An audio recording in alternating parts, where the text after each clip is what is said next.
So Charlie Parker, basically we want to think about chords. We want to think about triads and chord tone approximation. So for this lesson, let's deal with very few chords. We're not going to be changing chords too much.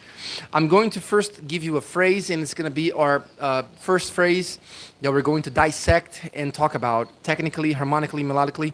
So let's pick up the chord, the F chord here. So here's my F chord. Here's the phrase I'm going to show you guys.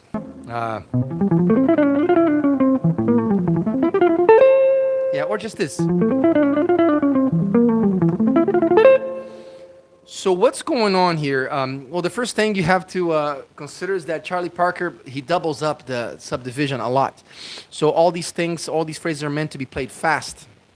And we're going to talk about this later on, how to separate rhythmic molecules is what I call them, like groupings of 2, 3, or 4 notes that you just think about as being just one short group. For example, a grouping of 4 notes. This is a grouping of 4 notes. When I do this, I already know it's going to last for a beat. Daga-daga, right? 2, 3, 4. Daga-daga. So I already know the space that takes in a musical phrase, and that's how you want to see. I call them phrasing molecules. It's like a kind of a word within a phrase. So that's the first word we're going to get here. It is the approximation by leading tone to the tonic. There's an F major 7 chord, and then 3/5. That's just the arpeggio, 7 1 3 5. That's how we're going to start. If you're working with a pick, it's just double down up down up. All right, and then once you get there, you're going to do this. Yeah, that was nuts, Armando. That was pretty nuts. So we're going to do this now. This is another word that I would call. It's like a part of a phrase. That's very common in Charlie Parker's playing. What's happening here is he's actually encapsulating the 6th. We're going to break this down later, and we're going to look at just the technique of encapsulation to run many examples. But I just would like to first show you this example, see what's in here, and then we can break it up and create newer phrases with this. So in the encapsulation of the 6th, starts with the upper neighbor, 7th, then the 6th, which is the target tone, and then the leading tone. In a major chord, the 6th is very welcome. You could pretty much treat it like a chord tone. It's very much inside the chord. Okay, so here's the phrase. Just up to there. Here I'm doing slide. See? Because you don't want to pick everything, otherwise it sounds like a machine. You want to you humanize this type of phrasing when you double the time, so it doesn't sound like taka taka taka taka taka taka taka. You want to put a few legatos in there, a few hammer-ons, a few pull-offs, and a few slides to bring it sort of a more human type of playing rather than a machine. So here I'm already using a hammer-on, and then there it is. And now, since I got to the tonic here, I'm going to go down to the 5th, going by the scale, 1 7 6, and then a chromatic to the 5. Why did I put that chromatic? It's because Charlie Parker is always thinking as he steps on the floor, as he taps his foot onto the beat, he's always thinking to land as much as he can on a chord tone. So if I'm going to go to the 5th, if I did this, see, ta, ta, you're arriving early.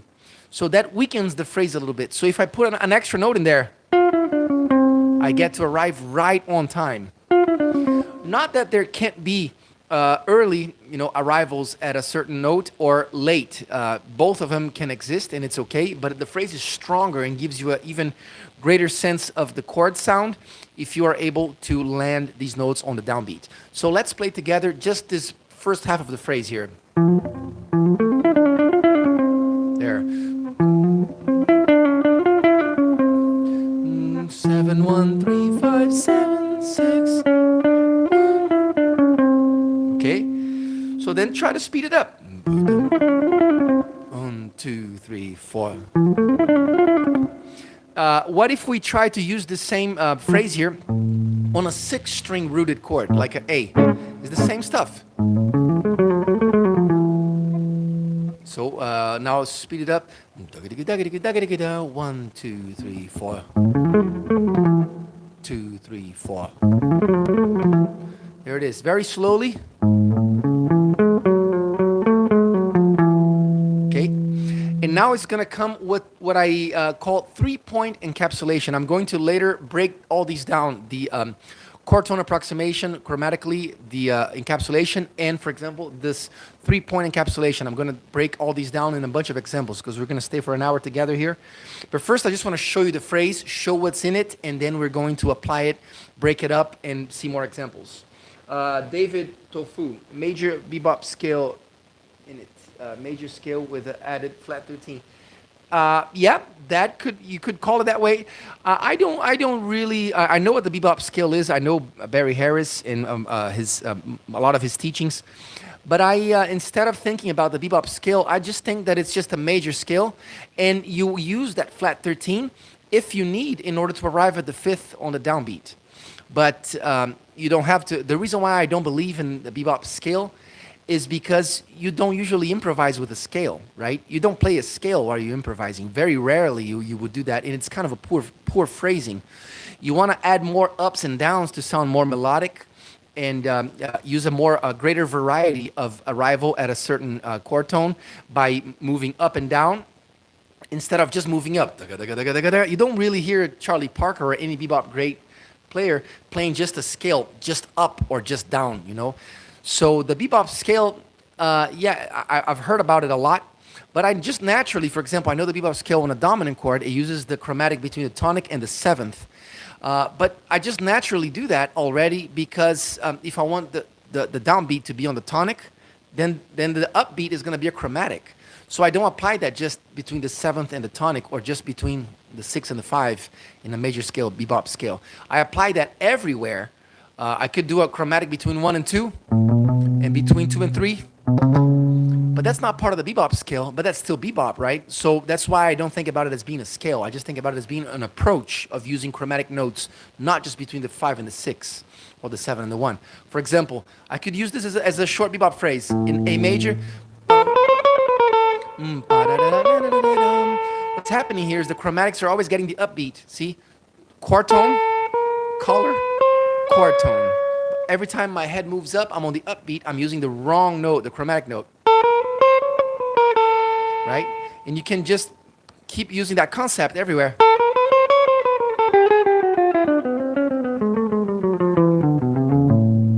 So I'm not using the bebop scale, but I'm using the bebop approach. Will we be able to watch this? Yeah, of course. This stays on the channel. You can watch this anytime you want. There have been, this is the 40th live, so there's 40 lives there in the channel that you can watch again as many times as you want. So let's go back to the phrase, the 3-point encapsulation. What is a 3-point encapsulation? The 3-point encapsulation is a sound that we have all heard when listening to a bebop solo. For example, in the key of F, here's the 3-point encapsulation. That's approaching the third. So I play 3 notes before. And I'm going to go ahead and explain how that works. Basically, it's like playing a dominant arpeggio. Who's the dominant of F major? It's C dominant, C mixolydian, right? So here I'm playing the 3rd, the 5th, and the 7th of C. And then finally arriving at the desired note, the 3rd. So it ends up with an encapsulation. See, I start here, but then the next notes are, that's lower, upper, and target. That's what an encapsulation is. I'm sorry I didn't explain that yet. But basically, an encapsulation is what we're going to find this all over Parker's playing, is finding your target note and then playing either a lower or an upper neighbor first, and then the next neighbor, and then the target tone. So here's an example. Tonic, I'm going to encapsulate it. Lower neighbor, chromatic. Upper neighbor is the next scale tone, and the desired note. So I can apply that anywhere like this.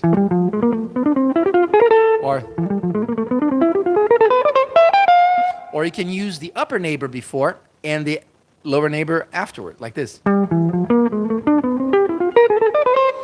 Okay, so that's encapsulation. So the 3-point encapsulation, the secret, you can think about it like this. First, find your desired note. Here is my desired target note, the 3rd. So what I'm going to do here is I'm going to think, who is the 4th below that note within the scale? That's like a formula. So the 4th I find it right here. I count four from going below. 1, 2, 3, 4. So I land on the seventh of this scale. And now I just stack thirds. Starting from this, how do I stack thirds? I start on this note, jump this one, and get this one, and then jump on this one and get this one. And that's the formula. So I do, and finally the desired note. So here is the 3-point encapsulation applied to every chord tone. If I want to arrive at the third, I'm gonna do do-da-dee-dum. If I want to arrive at the fifth, I'm gonna do the same formula, a fourth below, and then stack thirds. If I want to arrive at the tonic, the formula is a fourth below and stack thirds. So I have this.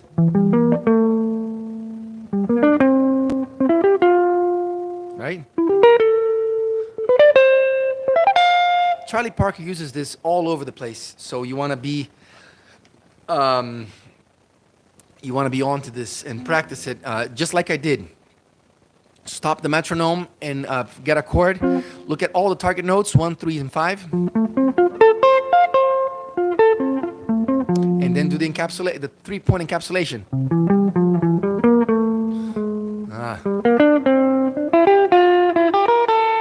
Right? So that's it. Okay, now let's go back to that phrase. That's it. Now after I get here, now I'm gonna do a chromatic chord tone approximation. I'm gonna aim to the 1 again. And how am I gonna do this? I am leaving from the third, so I'm gonna do this. That's a molecule or a word, as I like to call it, within the phrase. So what is this? This is a chromatic approximation. I am approximating the chord, approaching the chord, I could say, from here, from the ninth. So I play a chromatic, and then chromatic below. So let's separate just that and understand it. Let's use the same approach towards every chord tone to see how it would look like. So I have this going to the tonic, so ba-da-da-dum. What if it was to the third?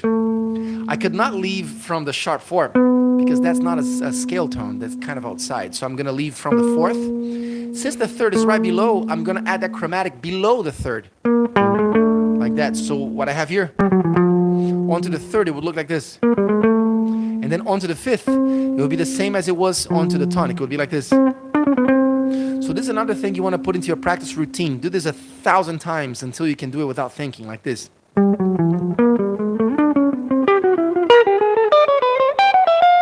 This kind of stuff is what makes up the vocabulary whenever you need to play on a bebop tune. There's not much time to be thinking about how am I going to approach these things. You know, you have to really commit this to your memory, almost to your second nature, your like subconsciousness. You know, you don't even think about it. In order to achieve this, you have to, practice these molecules or words and repeat them a bunch of times until you don't have to think about them, like so. And then go back down.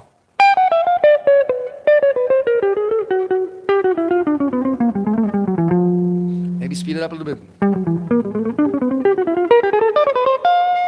That's beginning to sound a little bit like a bebop phrase, but of course this is an exercise. I'm just applying the same approach to a bunch of notes. So it does sound a little robotic, a little machine-like, and we always want to step away from a phrase sounding too sequential. You want to always add a variety of chord tone approximations. But you still want to practice this and repeat it a bunch of times until it becomes just your second nature and don't have to think about it. All right, I got some big comments here. Absolutely agree. You don't want to just run scales. David Baker's How to Play Bebop series talks about logic of moving around bebop scales musically. But I'm never thinking scales when improvising. Good stuff. When you get a chance, can you briefly discuss the transcribing or sex slurs or sex ornaments onto the guitar? It's tough for me to transcribe sax lines. Okay, yeah, we can do that right now. We got Grisha Goryachev. Grisha Goryachev? Are you the real Grisha Goryachev? Because I'm a huge fan of yours, brother. What do you tune your guitar to? It seems sharp. Well, I don't know. I'm just, I played this guitar with a trio a lot, so probably would be in tune. I'm not really, I didn't check though before coming into the live here. So I apologize to you guys if I am not in 440. I apologize, but it's pretty close. But is this Grisha Goryachev for real? Grisha, if this is you, brother, I am a huge fan of yours, man. I'm a huge fan. I have a video on the picado technique and the three-finger picado technique, which I'm largely inspired by you. But so let's go forward with this. So here is the phrase one more time, and let's go one step further. Here's the phrase.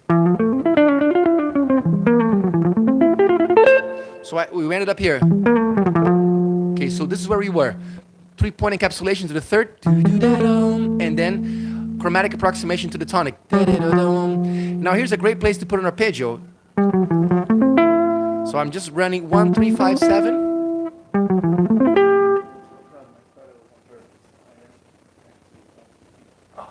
Are you serious? Oh my God, I can't believe this. I can't believe this, man. Charlie Parker's used a lot of octave displacement to keep lines from sounding to onto the guitar. Sorry, keep lines. Oh, retracted. It seems a message was retracted.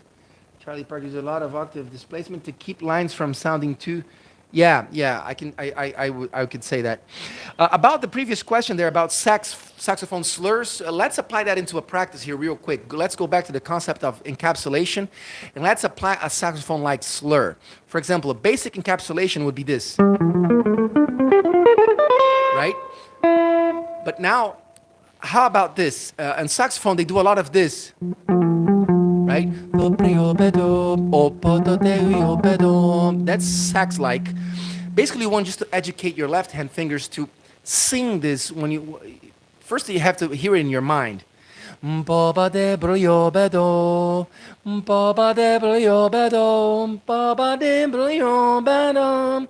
how to do that with the left hand? Very slowly.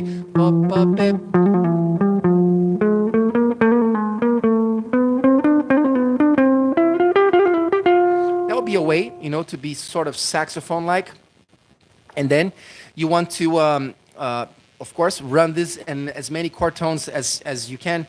And sometimes, in order to get a more phrase-like, more musical practice, instead of doing the chord tones in sequence, you can skip and go back like this. Tonic. Then I'm going to skip the third and go 4 to the 5th. Then I'm going to go back to the third. Then to the tonic. Then to the 5th. And then to the third. Right? And then you create ups and downs like a weaving, which is a very musical way of phrasing. Okay. So going on to the phrase again.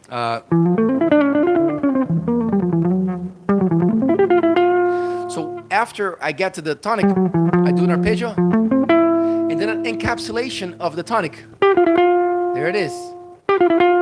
And then very much, this is something that you definitely want to do, to have under your fingers in order to sound like Charlie Parker, is this. Every time you end a phrase, you can respond with an arpeggio note, like he did here. And then as soon as he finishes that approximation of the tonic, he responds with the arpeggio notes, 3 and 5. So every time, here's a great way to take that and learn from it, is you approach a note and respond with an arpeggio note. Like, for example, this. There it is. So I'm approaching the 5th using the lower neighbor chromatic. This is the leading tone. Just an example that's Charlie Parker-like. Right? And then as soon as I finish that, I'm going to respond with an arpeggio note. How about to the third? See, I approached the third. And then as soon as I finish, I respond with an arpeggio note. That becomes not only more musical, more humanized, but it becomes clearer what the chord is that you're playing over. And that's really ultimately what you want to do. And that's really also how you can, the greatest way you can make use of this is whenever you go play a gig on your own, you don't need anybody to back you up. You don't need a bass player. You don't need a backing track. You can just solo on a tune by yourself. And as long as you keep the timing as long as you keep a good sense of timing, you can show exactly what the chord is you're playing over without having somebody back you up. And this can turn a tune that you could, maybe you can play a piece that lasts for 2-3 minutes. You can make it last 6 or 9 minutes by improvising and keeping the chord changes, showing the chord changes through your note choice. So again, let's run this example of responding resolution with arpeggio notes. To the fifth, here's the example. Doing a legato. You can also pick it if you want, and then respond with the third. Now, approaching the third, responding with the tonic. Now approaching the tonic, responding with the fifth. Now approaching the fifth, responding with the third. See, that's the response. How about you can respond with a lower note? You can skip one of the triad notes and respond lower, like this.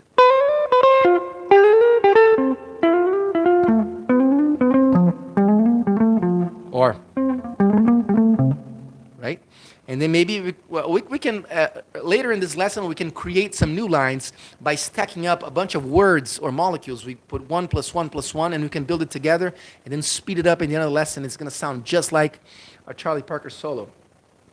Hey, Jason, what's up, man? Good to see you here. Do you transcribe, learn whole solos? Yes, I do. I have done that quite a lot.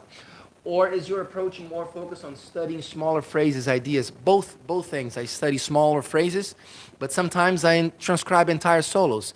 Just recently, I think a month ago, I transcribed and posted an entire solo from Matteo Mancuso. He's one of the greatest electric guitar players nowadays, quite young guy. And he played over a Charlie Parker tune, Donna Lee. And there's so many great lines in there, I decided to transcribe the entire thing, and I posted that up about a month ago. So yeah, I do that. I've done that a lot. I've transcribed entire solos from Oscar Peterson, from Charlie Parker, from Stockolo Rosenberg is one of the ones that I like from the Gypsy Jazz dudes. I transcribed some stuff from Joe Pass. But definitely Oscar Peterson and Charlie Parker are up there. These guys are like an encyclopedia, you know. Anytime you stop to listen to them and you take the time to analyze what the harmony is they're playing over and then transcribe their phrases, can't go wrong doing that. All right. Jeffrey Boyle, what's up? Could you play us an example of a single note soloing over a standard without backing? Sure. I'd love to hear how you outline the chords. Absolutely, bro. Let's do that right now. I just don't want to interrupt the flow, but I can do that for you just so I'm not just words, you know what I mean? But how about name me a tune here, and then I'll go for it. Name a known tune. We could do like, how about All the Things You Are, you know, just to keep it safe, so everybody knows it. On All the Things You Are, you have...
keep it long, but that's kind of the idea there.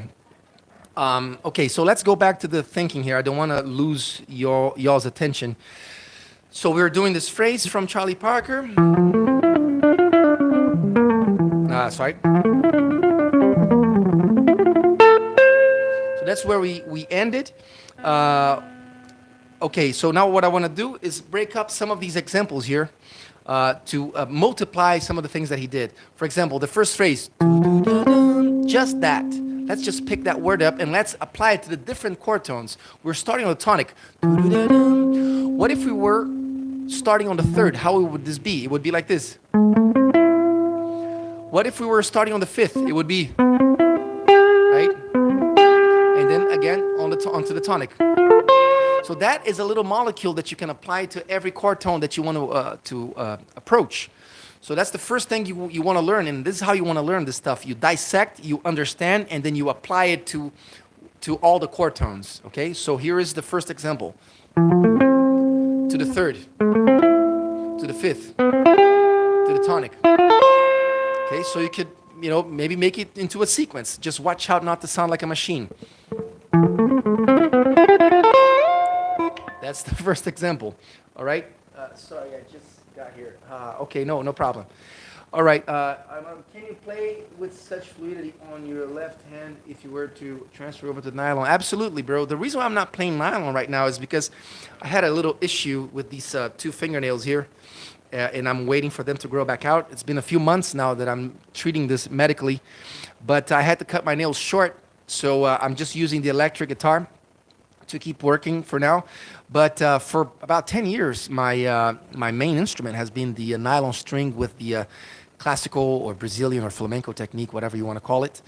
But yeah, since I grew up playing with a pick on an electric guitar, there's no problem.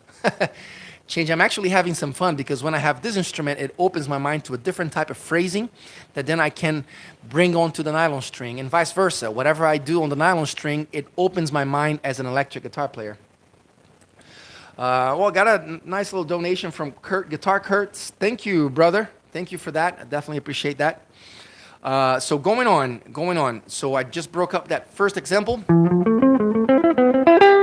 guys want to put this into your practice routine, okay? So again. So I'm using the same approach every chord tone, to the tonic, to the third, to the fifth. Now let's do the second example, which was, so this is, he's using this encapsulation onto the sixth. But let's apply it, let's take that little word and let's apply it to every chord tone so we get the most learning, the most possibilities out of it. So this is an easy one, right? He did it on the sixth. Let's do it on the tonic, third, fifth, and sixth. So you got.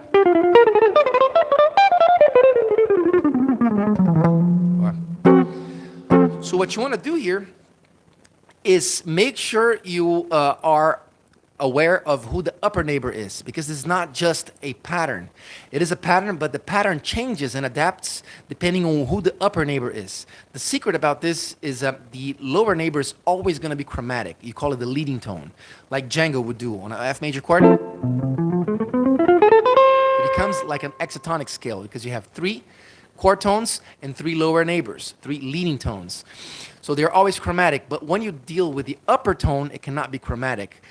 Sometimes it coincidentally happens to be just half step up, but it's just a coincidence, like on the third. The upper neighbor of the third is always the perfect fourth. No, not always, but if you are on the Ionian scale or the Mixolydian scale, it's going to be the perfect fourth. But if you are on the Lydian scale, then it's going to be the sharp 4. That's why you still have to be aware of the scale. You have to know the scales, but don't use the scale as a improvising tool, because you would sound ridiculous if you do this on a solo. It's just not musical, you know? So, okay. Again, the second example was... Everybody should know this. Okay, now going on with the phrase, let's pick up the next example. We had this so far. So here we have kind of a chromatic here between the 5th and the 6th. And this is another molecule that we can look into and take it as a tool and then apply it everywhere. Basically, the way I like to look at this is this. Every time I have 2 notes that are 1 whole step apart, I can use a chromatic in between, but I have to make sure that these 2 notes, they get the downbeat and the chromatic gets the upbeat. So how do I practice this? Well, let's break up this F major scale here into sections. Let's see the moments in which it has 2 notes 1 whole step apart. Between the tonic and the second. Yes. Between the second and the third. Yes. I don't want to use the fourth and the fifth because the fourth is what we call the avoided note. You cannot stay on the fourth and you cannot force that fourth unless you immediately resolve it like this. See here? I stayed on the fourth, but it calls for immediate resolution. You can go straight for the third. That doesn't sound so good. I would rather approach the third. That sounds better. But let's not use that one. Let's use tonic to the second, second to the third, and fifth to the sixth. And then sixth to the seventh. Why those notes? Because they're all welcome notes. So this is how we're going to use now. Rhythmically, we're going to group this, think about this as groupings of three. Ta-da-da, ta-da-da, ta-da-da. And then we're going to, let's play this like this.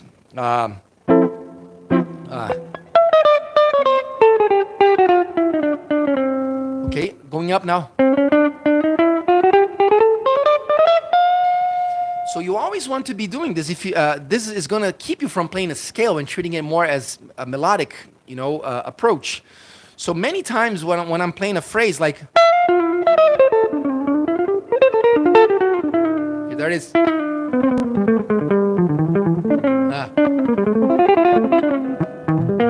Here, from the ninth to the third.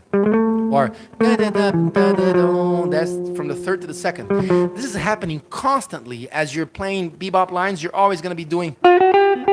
Sometimes I use the open string. I know it sounds wrong harmonically, but just as a tool to get one note to fill out a whole very fast without thinking. That's one advantage the guitar has over other instruments is that it gives you that open string as a tool to fill in a note if you need to, like this.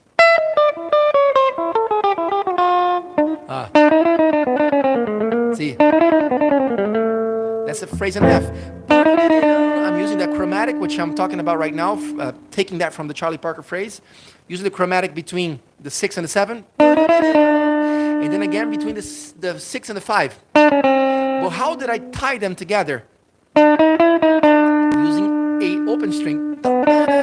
It's almost like a ghost note. Nobody's going to really hear that interval, so it just serves you as a tool to fill in a hole. That could be a phrase. And when I do this, I can already predict the space that it's going to fill rhythmically. Ta-da-da-da-ta. It's like one whole beat plus a note. Ta-ga-da-ga-da. One whole beat and the resolution. So I'm already feeling how that's going to lay on the rhythm before I even play it. And that's one of the keys for being able to play fluently is you have to consider the space of these words, the rhythmic space they each take, so you know how much they're going to last as you're playing them. For example,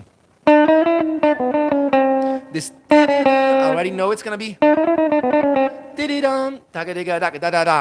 and then try to speed that up. Always very aware of the rhythm.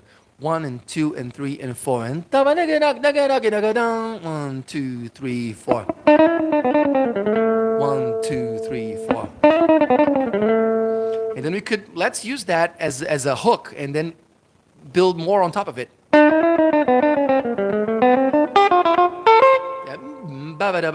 Right? That's Charlie Parker-like.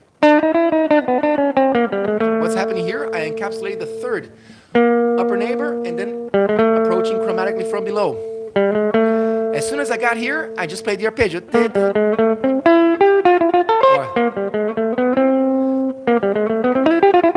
What I'm doing? Approaching the fifth chromatically. So I'm safe. I'm thinking 5 here and then encapsulating the 1 and then responding with the arpeggio note as we did in the analysis of the Charlie Parker phrase. As soon as I get here, I'm going to respond with the arpeggio note. Or I could go down. Whichever one you want. And it's endless. You could just build these lines endlessly. Okay, we got a lot of comments here. David Tofu, what pick do I use? I'm currently using this stubby 8mm pick right here. It's kind of thick. Okay, I love hearing you on the electric. Thank you, Kurt. I appreciate that. Grisha, just use plastic nails or gel. Yeah, true. But the reason, Grisha, that I'm not using that is because I had this bacterial infection, and if I put a plastic nail or gel on top of it, it might get worse, you know. So I'm applying some medicine, and I have to leave it sort of open to make sure I get it cured. Thank you guys for the thank you for the donations. I definitely appreciate that. David Tofu, I forgot. Okay, I got more comments here. Salut, merci beaucoup. Merci beaucoup. I forgot this name, but when I was working ships, we had a guest, classical guitarist, medical grade, his nails from breaking. Yeah. All right. Okay. Oh, damn, I'm sorry. Yeah. Grisha, I would love to invite you to check out on the channel. I have some interpretations of some Brazilian music with a 7-string nylon guitar. I would be very honored to know that you checked that material. Just before I got this problem on my nail, I had been recording about once a month just these Brazilian pieces on the nylon string guitar that are of the choro style. So there's a lot of stuff going on there that I also use some of these Charlie Parker lines or jazz-oriented lines onto the Brazilian music approach, and I was very happy with that. But now I'm just focusing on this style for this moment. So let's keep going, guys. Now, as I promised, let us build one big phrase and then speed it up and enjoy it. So let's do this on an F major phrase here. How about this? We can start. Of course, I love that stuff. I have a 7-string flamenco guitar, by the way. That's awesome. I'm so honored that you're here, Grisha. You're a guy that I have been checking out for a while, and I definitely respect your playing. Absolutely. Why 8mm? Isn't that very thick? Well, I just found it on the store, and it just suits me. So I have another one here that's thinner, but the thicker one I like better. Okay, so let's build a phrase here, a Charlie Parker-like phrase on F major. How about we start encapsulating, start approaching the tonic, maybe from below, like this. Okay. So what am I doing here? Approaching the 7th, and then encapsulating by using 7, 2, 1. So that's going to be our first molecule. I want you all guys to play this with me. Right? What can we do later on? We can approximate the 3rd. So approach the 3rd. That's one of the most used ones. But just to teach you guys, this is one of the greatest points in learning this. You don't always have to arrive to the note on the same place in the rhythm. You can always change like this instead of going. See, in this case, I'm arriving in the downbeat. Of course, that's the strongest, but you could also do this. For example, instead of going 1, 2, 3, 4, you could also go 1, 2, 3, 4. See, I actually started on the downbeat and ended up on the 4/16th note. But that still sounds good. Your ear still picks up the last note as being your target. Or you could do it in the middle like this. 1, 2, 3, 4. See, now the downbeat was on the leading tone. 1, 2, 3, 4. 3, 4. They all work. In this case, I call it, not I call it, but it is called a delayed resolution because you arrive late. 1, 2. So you arrive here, and then later you respond. So let's use this one on our phrase here. Let's do this. Yeah, here I change now. Here I repeat this note by adding the leading tone. Okay. Now let's approach the 3rd. In that way, we're going to displace the resolution in the beat. So that sounds great. Okay. One more time. I don't think it exists. Yeah, no, they do. Machek, thank you for that donation as well. Jason as well. I thank you guys very much. This means a lot to me. So let's build on that phrase together. One more time. Did you guys get so far? Can I go forward?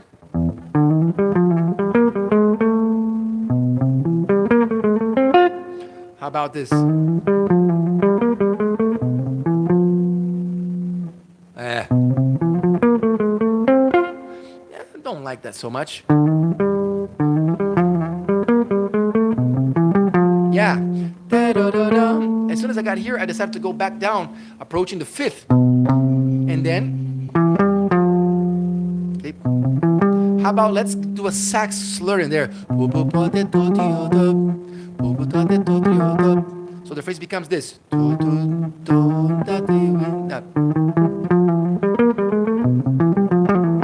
Yeah. Again.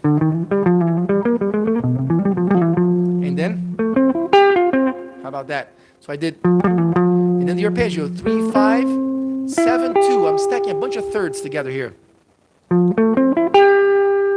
And then I resolve and respond with the arpeggio note. Remember that? As soon as you resolve, respond with an arpeggio note to give a stronger sense of the chord. So here's the whole phrase. How was that? Yeah.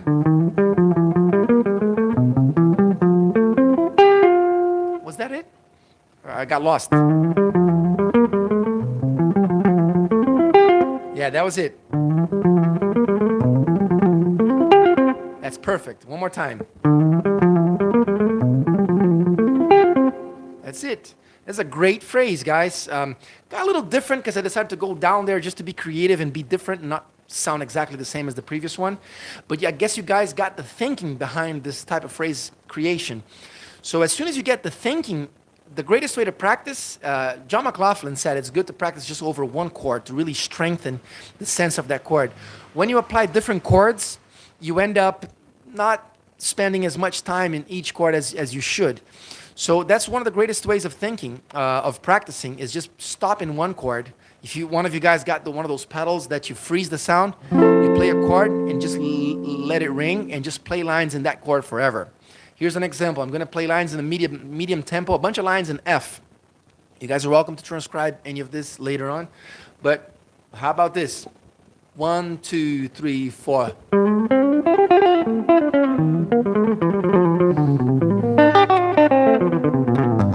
Again.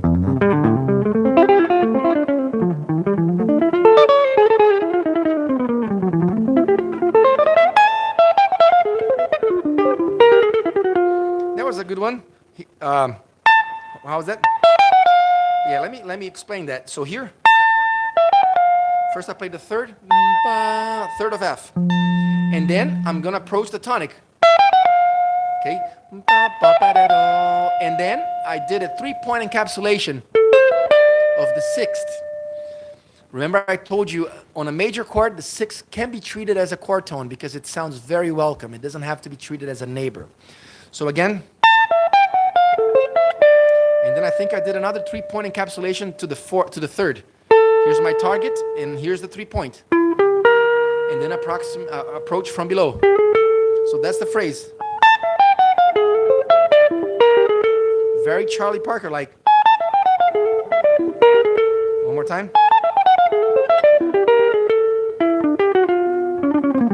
It's endless. So let's try to speed that up a little bit. How's that? Yeah.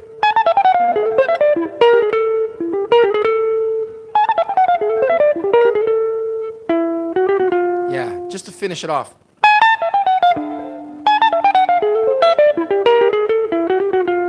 See, after I did this, I played, I'm aiming for the tonic here, so I'm thinking,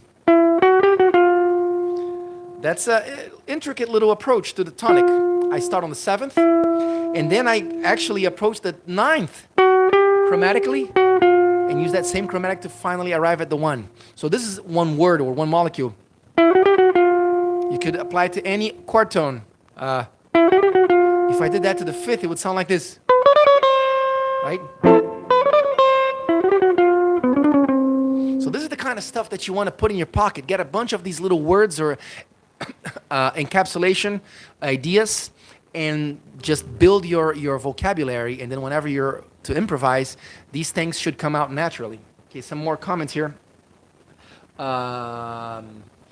You don't think, Okay, dude, that would be nearly a centimeter thick. Your pick looks like the same as mine. Maybe you're 3 millimeter.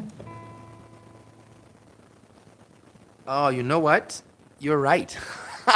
It is three. I read it as eight because it's very small. That's 3 millimeter. You're right. I'm sorry. Okay, but that don't matter, right? Let's get to the Parker phrases here one more time. This phrase I was just building right now.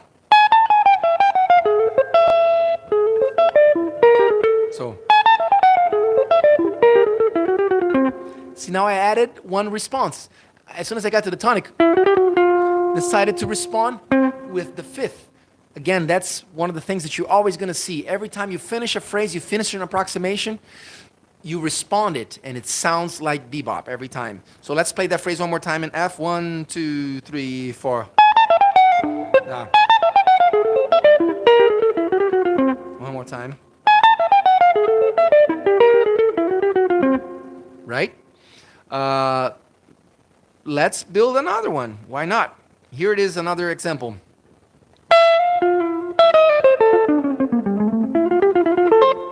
That's a good one. So I'm starting approaching the tonic, and then doing approach to the tonic again, an octave below. So, and then the chromatic. Remember the chromatic between two notes that are a whole step apart? Always sounds good. Always sounds good. So you got this. As soon as I get here, I'm gonna do an arpeggio now. 5, 3, 1, and then again the chromatic between two notes that are a whole step apart, the 5 and the 6. So the phrase so far is this.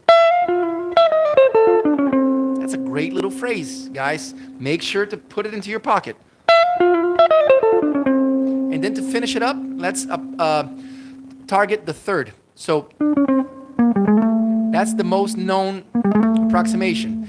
So we got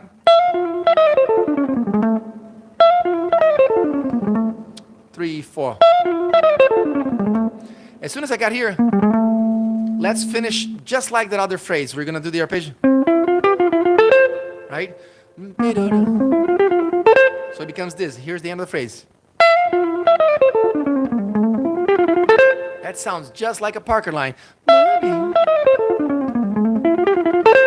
If you start a solo like that, you immediately earn respect from the listeners as well as your musician friends, your partners there. This is a great little approach or phrase that definitely shows you understand the language. And playing music is all about language. Many times you have to, in order to make sense from your phrasing and your note choices, you just have to have checked out the language in question. Of course, this is not going to sound good if you're playing in a rock band or a blues or whatever, because this language is specifically the jazz language, but you can still apply to many places that it makes sense. Like I said in the beginning of this video, the jazz language is very similar to the Brazilian language as well as the classical language, where they have a counterpoint and chord tone approximations. So this is all in the same realm. As a matter of fact, Brazilian music and jazz music, they do come, theory-wise, they come from the classical music, right? Foundation. So we got more comments here. I love this. Just to finish it off, the amount of lines I've said that to myself, but the ideas keep flowing. Once the sound gets in your head, they really become naturally talking. Yeah, you're right. Gosh, this phrasing is going to be quite intricate to play picado on the nylon. Fun time ahead. Great lesson. Fun times ahead. Yeah, playing Parker phrases or bebop phrases with picado is definitely a great exercise, but in my own technique, I use also the thumb when I play this type of phrasing. I use some legato, so you don't have to nail everything. It's not flamenco. And also when I use this, I use what I call the hybrid technique, in which I use the thumb down and up as well. And all that variety of approaches, it gives a more human-like sound rather than a machine. I do have a few videos here on the channel about hybrid technique, where I show not only using picado, using 3-finger picado, not only 2. But then applying also the thumb up and down like a pick, and that all together comes together greatly, and it allows you to reach a great flow. So don't think about when you're playing bebop lines with your fingers, fingernails. Don't think that you have to hit every note, because if you do that, it sounds a bit like a flamenco or a bit like a machine, and then you start going away from the language. In the language of bebop specifically, as well as the Brazilian language, some legatos and some slides are definitely welcome to make it more musical. All right. Thanks for the clarification. I had to squint to read mine too. Yeah, because the computer is a little far. Let me get this closer. All right. So one more comment here. Your picking technique is fantastic. Thank you, bro. Is something that you have focused on, or did it more happen naturally with experience? Yeah, I didn't focus on it. It just happened naturally with experience. I've been playing guitar since about the age of 6, and from about the age of 11 to about the age of 23-ish, I played a lot of electric guitar. I mean, a lot. I transcribed shitloads from Malmsteen, Steve Vai, Joe Satriani, and then went on to Frank Gambale, Alan Holdsworth, Sean Lane, guys like that. So I was always shedding the electric guitar. I just recently released a video here I invite you all guys to see, which is about the approach of John McLaughlin. So it has nothing to do with bebop, but rather a rhythmic approach that is conical based. So I'm using the pick rather hardcore in there. But what I've used to get some of this flow is just play some exercises from John McLaughlin, from Malmsteen, from these guys, stuff such as, those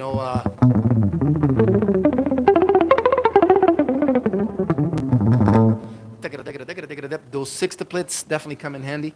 And then I also use the chicken picking sometimes when I'm playing jazz to play stuff, for example,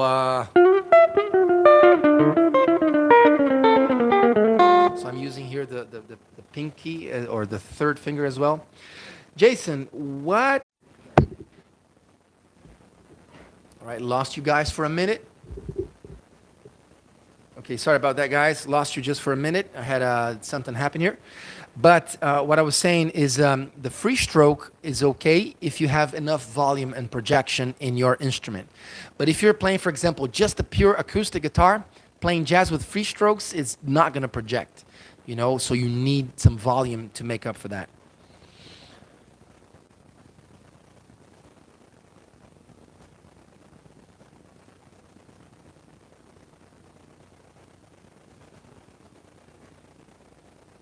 All right, are you guys here with me? What's happening? Am I live? Crianças, não usem a internet, por favor. Não use a internet agora, tá bom? Tá, obrigado. A minha live travou-se aqui. Are you guys with me? What's happening? All right, yeah, I think you guys are with me. All right, well, I lost my signal here, but I'm just going to keep talking. Okay, so what I was saying is the free stroke on classical guitar on bebop lines is going to not give you much projection, but if you have enough volume on your pickup, that's fine. I do use that a lot of times in the videos, a couple of videos that I have on my channel called Live Jazz. Just look for that, and you will see me using a little bit of free stroke and a little bit of rest stroke. And you can see that they work. The rest stroke always gives you a little more projection. And if you're using the 3-finger technique, it gives you more speed as well. Okay. So guys, I think we're coming close to the end here. I'm going to pick up this project every Friday from now on. So feel free to join me every Friday at the same time, same place. I definitely would be happy to take up some suggestions on the next subjects. I'm going to be making a recording this week on the YouTube channel of a Michael Jackson tune that I've arranged for the electric guitar, so that should be fun. And I would definitely want to share that with you guys. Any more questions? Or shall we get to the end here? All right, guys. So I have enjoyed being with you. Thank you for being here. I'll take one last question, and if anybody wants to say anything else, or I'll just play one long line in F, so you guys get to transcribe that at home. As you guys are thinking about a question, I'm just going to be playing some Parker-oriented lines here on F major. 1, 2, 3, 4.